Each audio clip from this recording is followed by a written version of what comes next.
morning, Las Palmas Grand. It's so nice to see a lot of you in person. I thought it turned on. Hang on. I don't know how to turn it on. You can hear it? Okay, sorry. Good morning, residents of Las Palmas Grand. We're happy to welcome you. People aren't hearing me. Hang on a second. Yeah, he said he could hear me. Okay, but people can't hear me here, so what's up? I don't know how to turn it on. How about that? Can you hear that? No.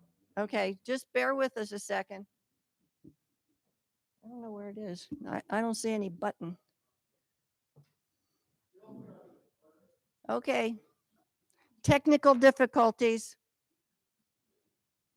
And I'm not technical.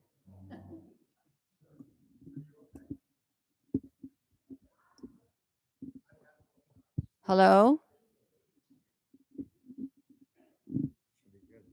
Hello? So they're shaking their heads no. I can hear you fine. Oh, thank you. So I can hear you through my hearing aids through the TV. Okay. People here can't hear still? No. Hi there, good morning. Welcome to the LPG Resident Association monthly meeting for the month of April.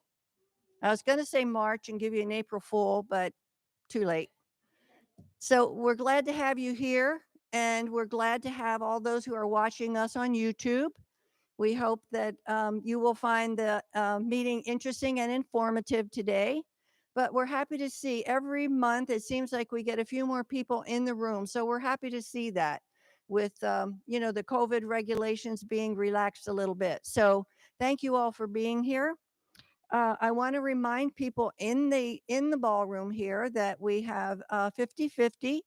That's $1 for a ticket and 3 tickets for $2. And then we have 2 door prizes for those who are in attendance today. So just keep that in mind, and then we'll move on. So thank you all for being here. Will you all join me in the Pledge of Allegiance?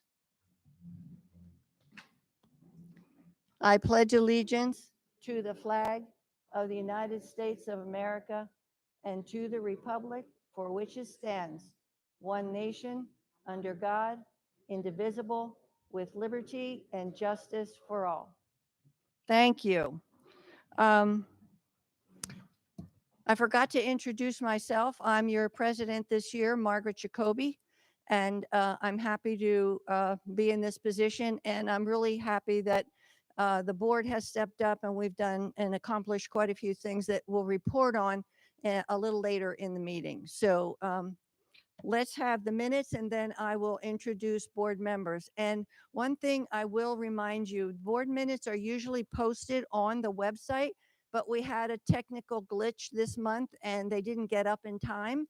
But I did send the email to our email list, and hopefully you're on that list and you got a copy of the minutes. So we dispense with the reading of the minutes.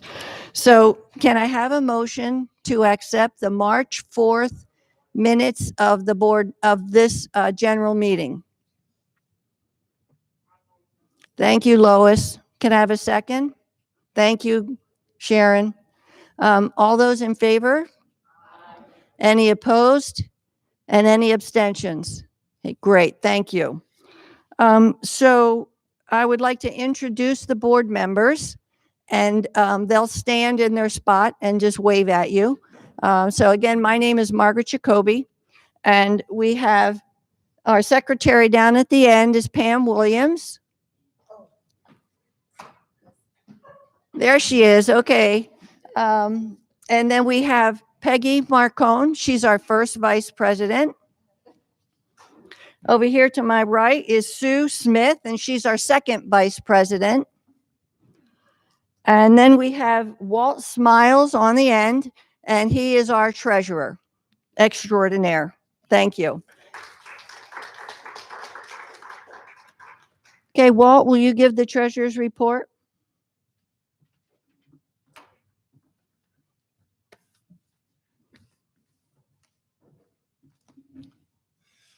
Okay, thank you, Margaret. Evidently, this isn't working. I don't know if you can hear it or not, but she actually stole my thunder because I was going to put in the treasurer's report that we had $400 allocated for dinner out for the board for April Fools. But she mentioned April Fools already, so I won't put that in my treasurer's report. The balance as of 3/4/21 was $479.27. At that meeting, we got $13 from the 50/50. We had donations of $145. We had a bill that we paid to Shane McNeil for $45 for the website, which I think is very, very inexpensive for all the work he's done. And by the way, it hasn't cleared the bank yet. So I don't, he must be holding it. Okay, it's a big check. Yeah. And then we just got another donation for $45 the other day, giving us a balance as of 4/1 of this year of $637.27. Any questions? Yeah. Can I have a motion to accept the treasurer's report? Dave? Okay. Okay, we have a motion to accept the treasurer's report as given. All those in favor? Thank you. Any opposed? And any abstentions? Perfect. And I do want to take one more moment to thank all of you who have given us donations in cash or check to support the work of the board that supports the website and door prizes and things like that. So if you haven't yet made a contribution and would like to, any of us will accept your cash or a check and we'll get that to Walt for depositing. So that little project is still open if you feel so inclined. Thank you. Old business. The first item, and I apologize, we didn't get the agendas on the table till just a few minutes ago, but the first item under old business is Neighborhood Watch, and Walt is the liaison to Neighborhood Watch, so I'm going to ask him to take over at this portion. Yeah, I left my thing. That's okay. I left my mask up here. Well, again, the Neighborhood Watch is going strong right now, off to a great start. Sally York, who is our coordinator for Neighborhood Watch, is doing a great job. We just finished up a meeting with some other people with Las Palmas, and Sally's going to come up and talk about where we're at and where we're headed and what she would like from you people to get this thing going good and up and running. Sally?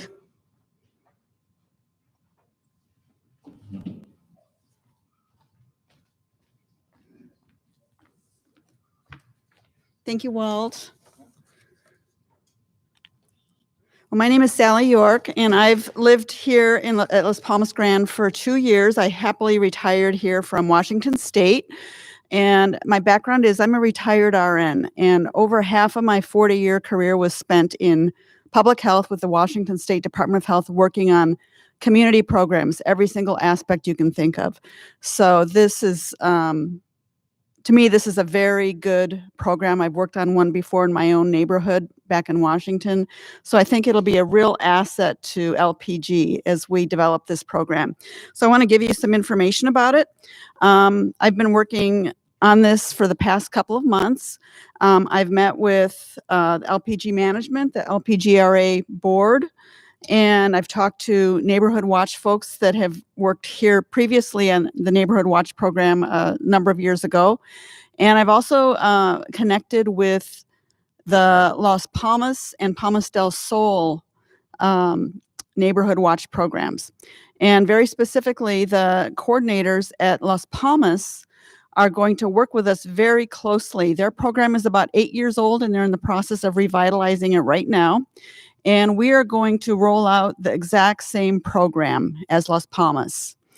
And I'll give you a little more information about that in a minute. But I do want to take a moment to thank all of the volunteers who have stepped up through emailing me at lpgnwp@gmail.com and offered their involvement in the program. We have a very strong committee. We've met twice so far, and we're meeting again in 2 weeks, and then we'll meet monthly to hash out what our goals are for the program and specifics on what's going to work here. And we were just joined this week at our second meeting by George Griffin and Ellen Tryon from Las Palmas. And we have committed to working very closely with them. I'll be meeting with Ellen in the next week or two. She has updated all the forms for their program and tailored it just for Las Palmas which will work very well here too. So we'll be using their program here and working closely with them. And George Griffin will come to our next LPGRA meeting to share information at that time so we can really get well connected between our two communities. But I want to thank everyone who stepped forward here at LPG to get involved in this program. And you'll be hearing more from me by email as we develop it. The main components of the LP program that are going to be implemented here are street leaders or greeters or captains. We're kind of focusing on the name street leaders and greeters on each of the 44 streets here for up to 15 to 20 houses per person max. So it might be 2 or 3 people on one of the long streets here that work together. There'll be more information coming out about that as we get involved with the LP's aspect of this program. We want to work with consistent information for caretakers and snowbirds who use caretakers. They've got excellent forms for that, checklists and phone and email trees for caretakers so we can quickly share information if anything comes up. Operation ID, where if you're interested, you may inventory household items, and then once you complete an inventory form, you would get a sticker provided by Mesa Police. And I have already talked with Dawn Blake, the crime prevention officer of Mesa Police, and she's given me a lot of information and will be working with us as we move forward too. And then we'll be providing ongoing education for issues that come up in the community, which tends to happen, every 1 to 3 months, something comes up that we need to be aware of here. There will be an announcement in today's Thesman newspaper about the program to get more people involved and aware of what we're going to be doing. And as I said, we're going to be rolling the program out a little slowly so that we do it carefully and thoughtfully and do it right, and with input from everyone who wants to be involved. So that's what's coming up. Margaret has asked me to share some information specifically today about the stimulus checks. That's a concern that affects all of us. A lot of us have received our stimulus payments through direct deposit. IRS says that all Social Security recipients should receive their $1,400 stimulus payment on or before next Wednesday, April 7th. If you haven't received it yet, it's in the works. And this is coming for the last group for those who don't file income tax or did not file in 2019 or 2020. The holdup was the Social Security Administration was provided payment data on the last 30 million recipients last Thursday, and they started processing that information immediately. The last payments coming out will be through direct express cards. They're called economic impact payment cards, or paper checks that are sent by mail. So please check your mail daily in the next week until you receive this last payment, if you have not already received it.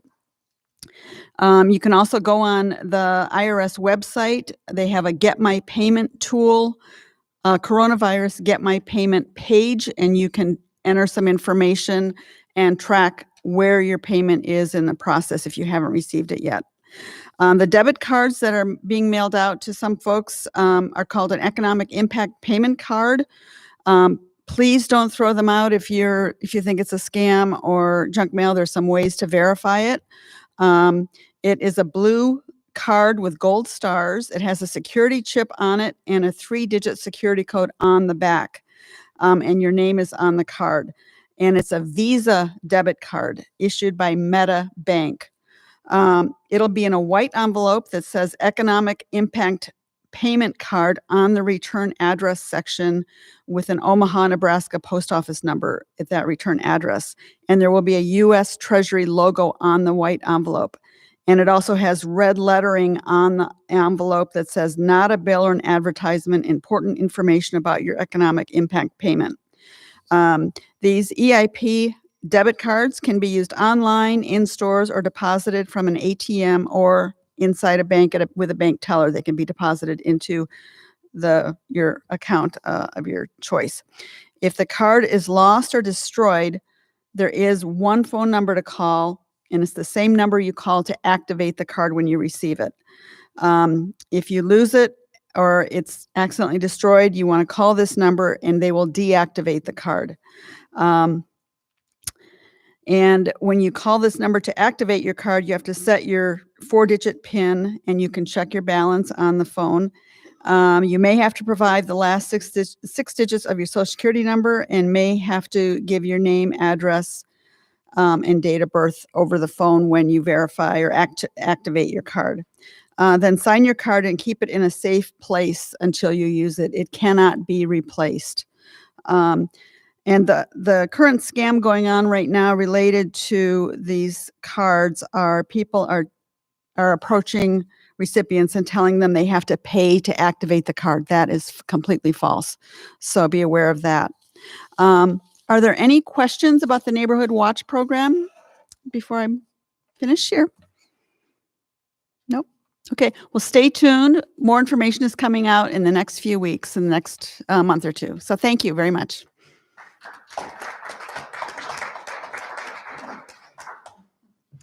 Great. Thank you, Sally. Sally has been working really hard over the last couple of months. And as you can see, she's incorporated other people who have had experience with Neighborhood Watch and those who haven't, but who are willing to help. So if you have any interest in helping or becoming one of those street leaders, please, it's only a small block in your neighborhood. There aren't, it's not a burdensome task. So please step up and contact Sally. And I think we put the email address up on the screen for the YouTube users. But if any of you here didn't get it, we're happy to provide it after the meeting. Okay. So step up, and Sally submitted the minutes of their, not this last meeting, which was the other day, but the previous meeting. And I'm going to put them up on the website so that if you've missed Sally's report, you can go and access her report on the website. So that should show up in about a week by the time we contact Shane and he, gets it up there. So be on the lookout for that if you would like more information. So thank you. And thank you, Sally. We're really, really pleased with the work that you're doing.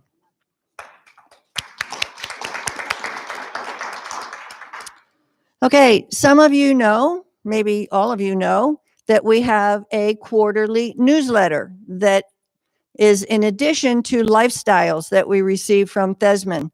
And this is just focused on us right here. And it's written by us right here. So our liaison to the newsletter is Peggy, and she's going to come up and give us a report on the status of the newsletter.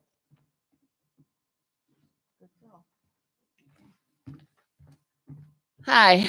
Okay, so our first newsletter came out. It is posted on our website, so you can go there and read it. We've had a lot of positive response to that newsletter, which I think is great. The only thing we need is more participation. So it's very easy.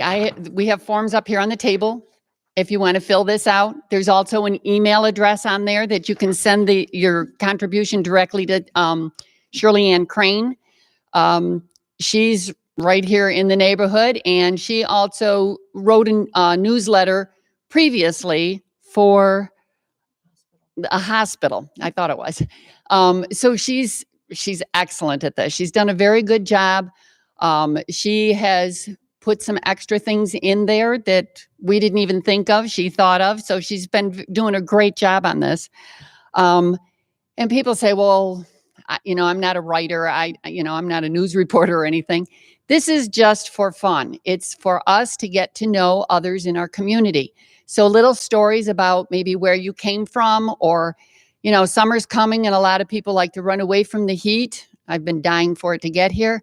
But if you're planning a vacation, let us know where you're going, what you think you're going to be doing. When you get back, give us a report. Let us know what happened. All the great places you saw, the family that you partied with, whatever. It's there. You can put recipes in there. I know there's a lot of good cooks in this community. I've stolen some of the recipes when we used to have our potlucks here. So you can put a recipe in there, a poem, something about when you were growing up. If you want to do, something about someone else in the community. We've had a couple positive articles written about assistance that other people have received when they were in need here in the neighborhood. And I think that's a great thing too. So we ask for your contributions. The deadline for contributions for the next one is going to be May 1st, and the next newsletter will come out on May 15th. It'll be posted on the website, so you can read it there. We're hoping eventually, if we can afford it, to make some copies of it so people who don't have computers will have access to it also. But it's just for fun and just to get to know everyone. I wanted to say something too about the glasses and the hearing aids. Is that okay now?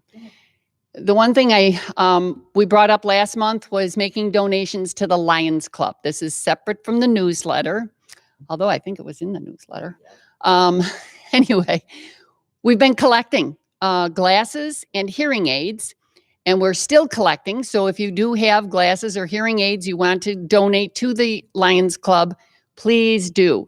As you can see here on the front of the first table over here, I have bags of glasses. I do have hearing aids in there also. So if you have any that are just laying around, you don't know what to do with them, there are people that are in need. The hearing aids, the Lions Club has someone that they have refurbished the hearing aids for people. And if you wear them, you know how expensive they are, and people in need really need that help. So just continue. You can drop your donations off at any of the board members' homes. We're all in the phone book, so you can look for the addresses in there, but we're all here. Just drop them off. Anybody have any questions about the newsletter? Great. You're all going to contribute then, right?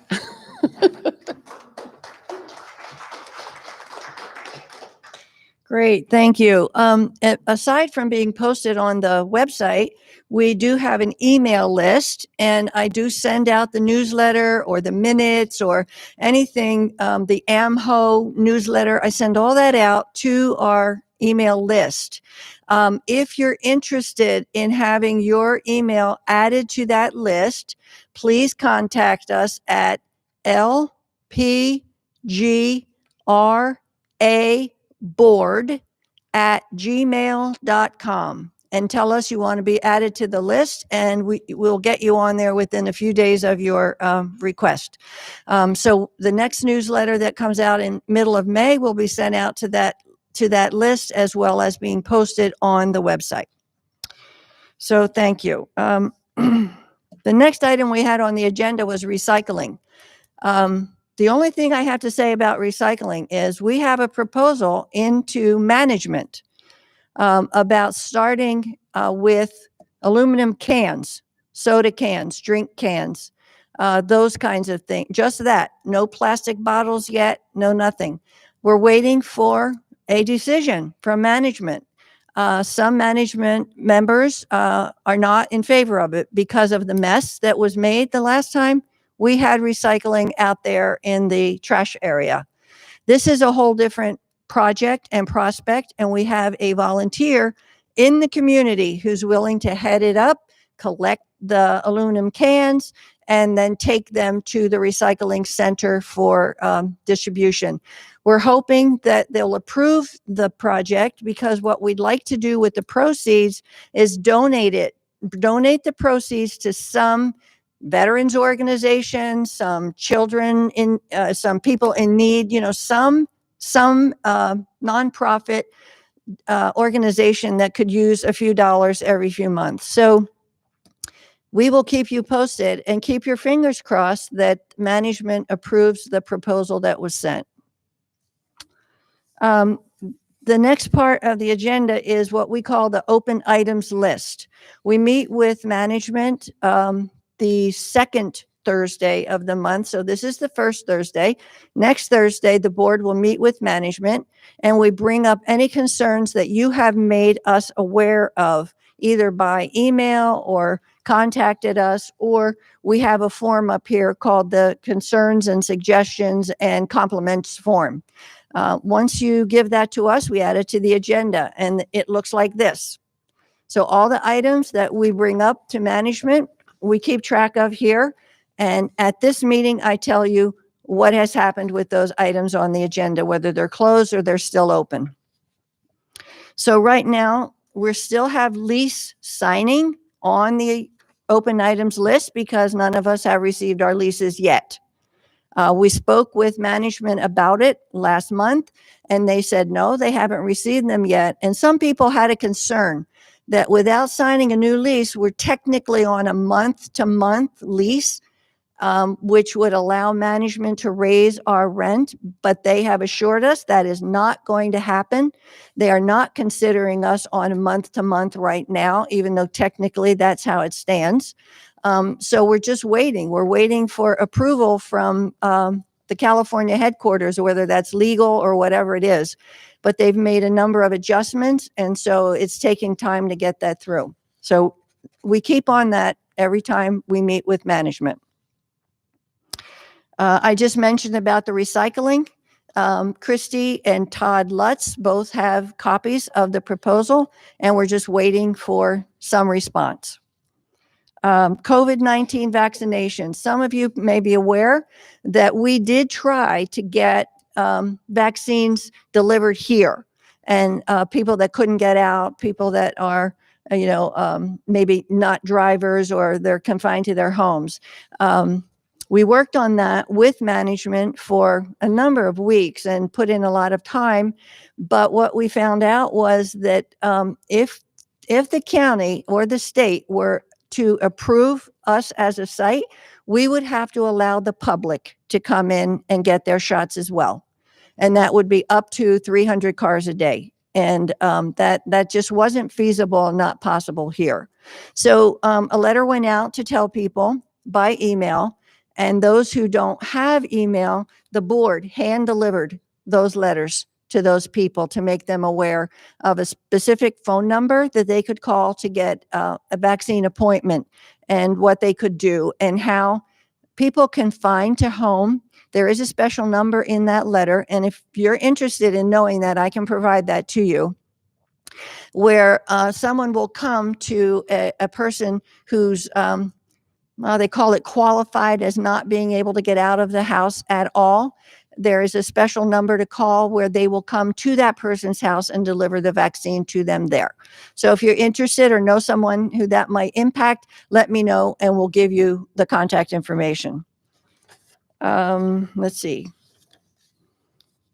Parking, there was a complaint that the golf carts by the realty staff were parked in that spot on the curb that's marked no parking.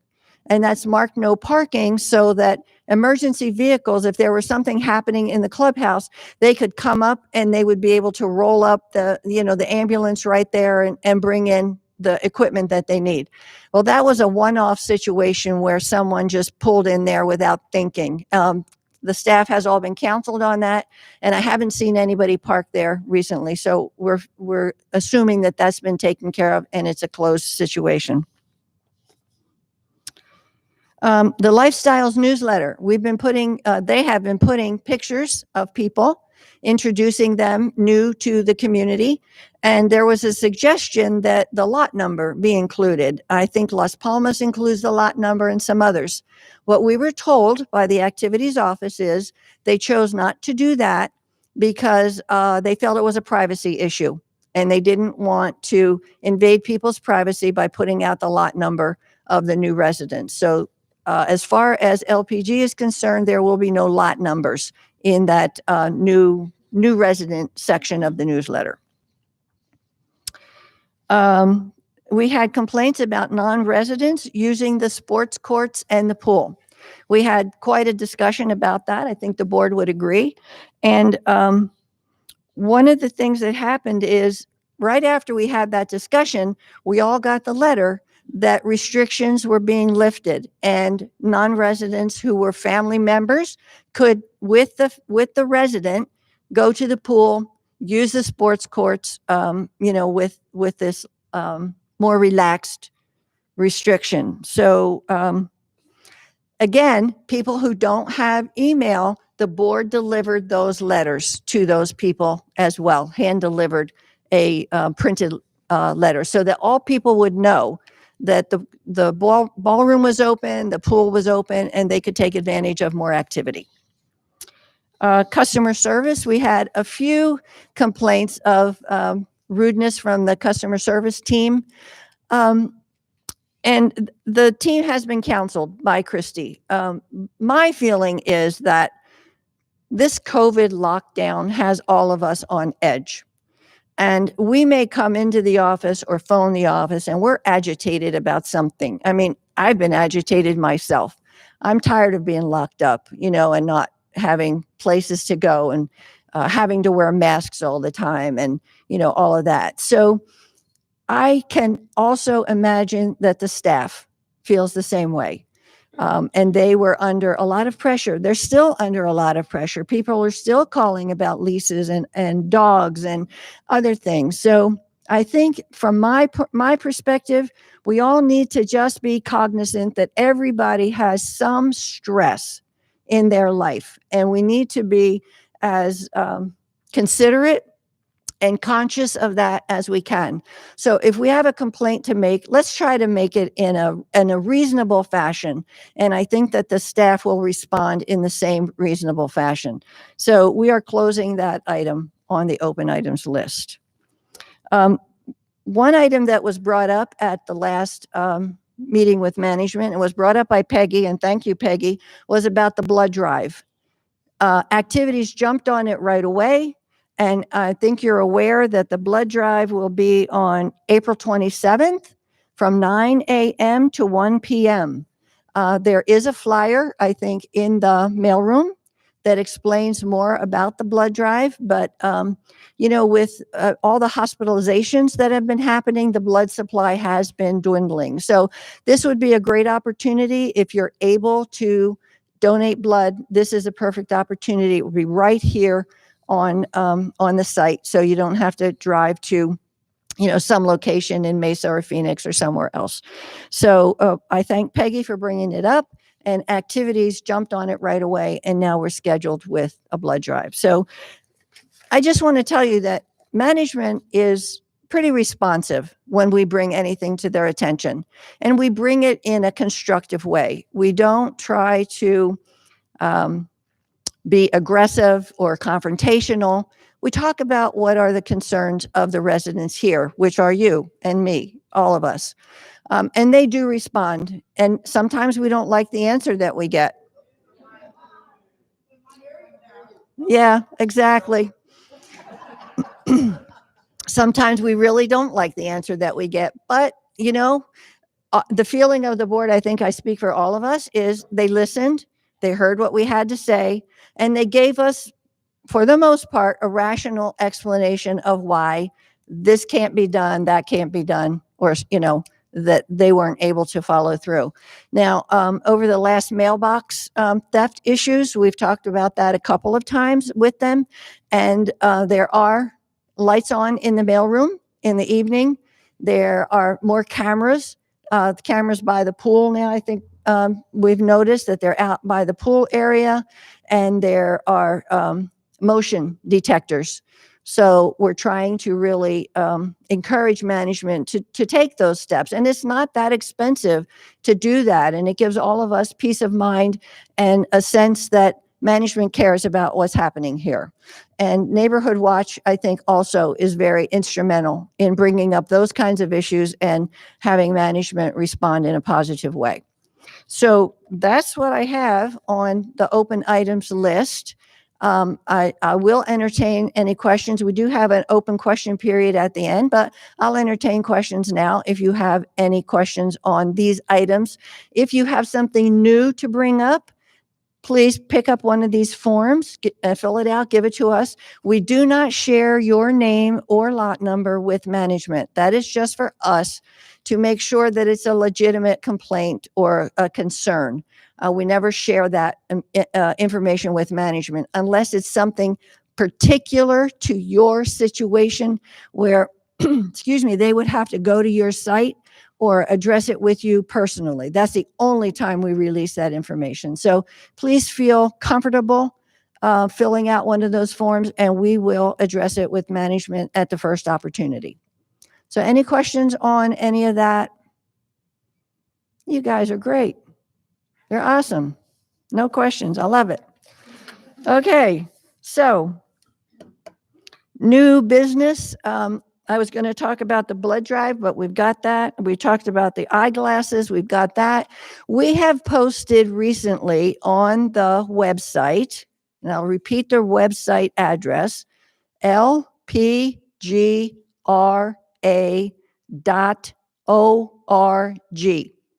And on the website, you will find the ARB application now and the list of acceptable plants. So if you had plants that died in this last go round and you need to replace them, and maybe you don't like the plants that you had and you want something new, there is a list of acceptable plants. We put both of those on our website to make it easier to access and not have to come in or call the office.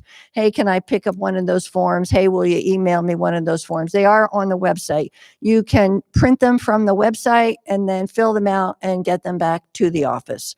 So we're trying to add things to the website that are useful for residents here. And we've had good cooperation from the young man who does this for us. And Shane is very responsive, and he gets things up pretty quickly when we send them to him. So if you have a suggestion for some document that you would like to see on the website, give us a heads up, and we will contact management and make sure that it's okay to put it up on our website as well. So this is the open part. If you have questions, comments, concerns, good news, we'd love to hear some good news from folks. If you've had a good experience, if your family's visiting for the first time in a year, with the COVID restrictions, and anything that you think would be interesting to us here, we'll entertain that now. Or you can give Peggy a copy, or Shirley Ann a copy, and we'll put it in the next newsletter as well. But this is the open part of the meeting. So if you have anything you'd like to bring up, we'll hear it. Yep, you sure can. I was at the pool the other day and I met two people that just moved here, and I want to introduce them because they feel at home here in the community, and they decided to attend their first resident meeting. So Leanne and Mavis, they're Marvis. I tried Marvis. They're new and a good welcome. Welcome to LPG.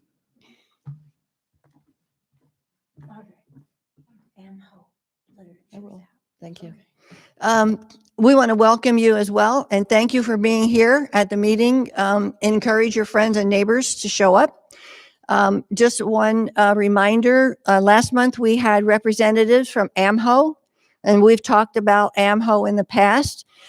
They are our conduit to the legislature whenever laws are being considered that impact the Landlord Tenants Act. And that's what governs the rules here for communities like ours, the Landlord Tenants Act. We are not a homeowners association.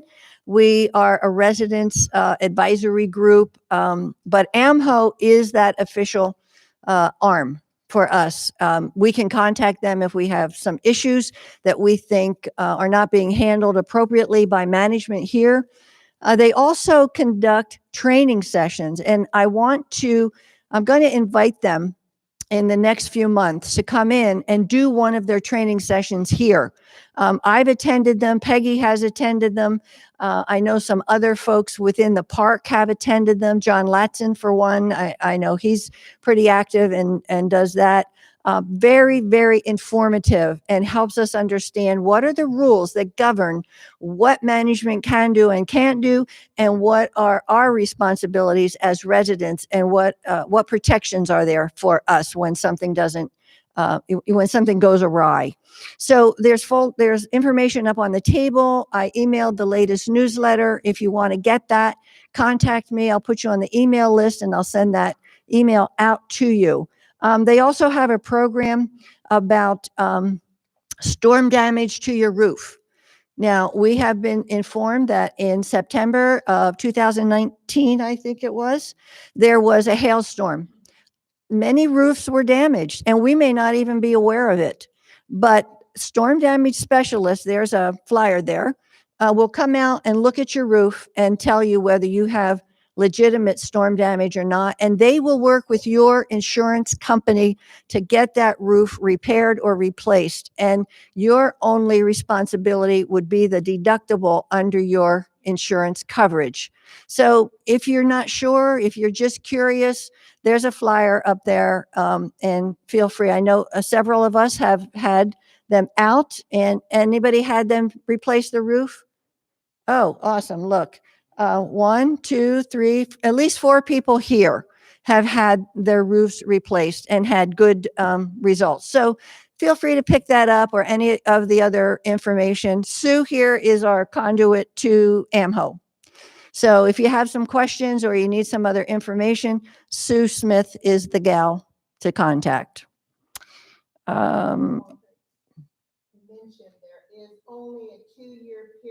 Oh, right. The reason I mentioned the September of 2019, there is a 2-year period in which you could have the storm damage discovered and have the work started on your roof. So we are in the tail end now of that 2-year period.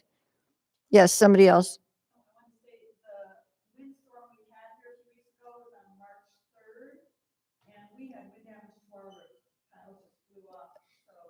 Okay. Yeah, Sally just mentioned to the group. So for you folks on YouTube, March the 3rd was a windstorm that did create some damage to the roofs here. So that'll start another 2-year period, but you may want to have somebody come out and look at it just to be sure. And then you can make plans, whether your roof needs fixing or not. Now, if somebody has something, I need you to come up to the microphone because the YouTube people cannot hear you.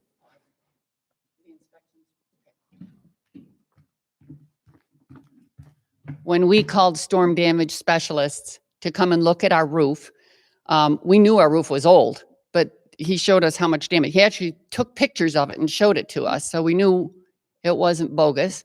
It didn't cost us anything for the inspection. If he comes to your house and you don't have damage, he'll just say, fine, good luck, everything was great, you don't have to worry about it, and leaves. If you have insurance on it, on your home, Margaret said you pay the deductible. It does not increase your insurance rates either. So that's by law. So it's a good, easy thing to do. Just have it looked at, if nothing else. Okay, great. Somebody had their hand up over here. No. Okay, perfect. Thank you. Okay, it was addressed already, so we're good. Just one more reminder for you folks here, if you haven't bought your 50/50 ticket, please do so. If we have no further business, no questions or anything, I want to tell you the next meeting is May 6th. May 6th, the first Thursday of the month, 9:30 here in the ballroom or on YouTube.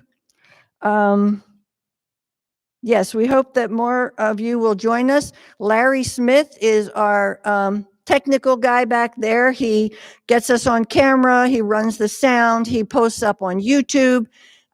He's really great. And then we have another technician, John, right?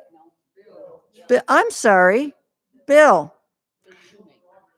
Bill Shumay is back there, and he helps with the technical aspects of getting us on. And I just want to say that we do have a number of people that tune in, and I think surprisingly, or maybe not so, more people watch the meeting after the fact. They're busy right now. They're out there. I see the pickleball court is full.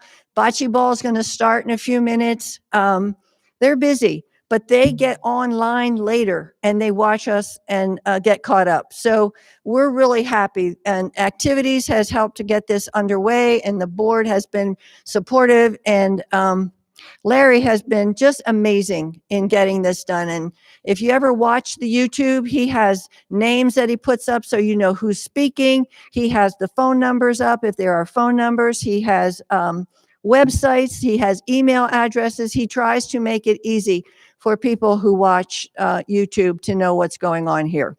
So thank you for that. Okay, if there's nothing else, I will entertain a motion to adjourn. Our YouTube people are going to say bye-bye, and then we'll handle door prizes when we say so long. So motion to adjourn. Thank you, Sharon. That doesn't need a second. We're good. All those in favor? Perfect. We are adjourned until May the 6th. Thank you so much. Okay.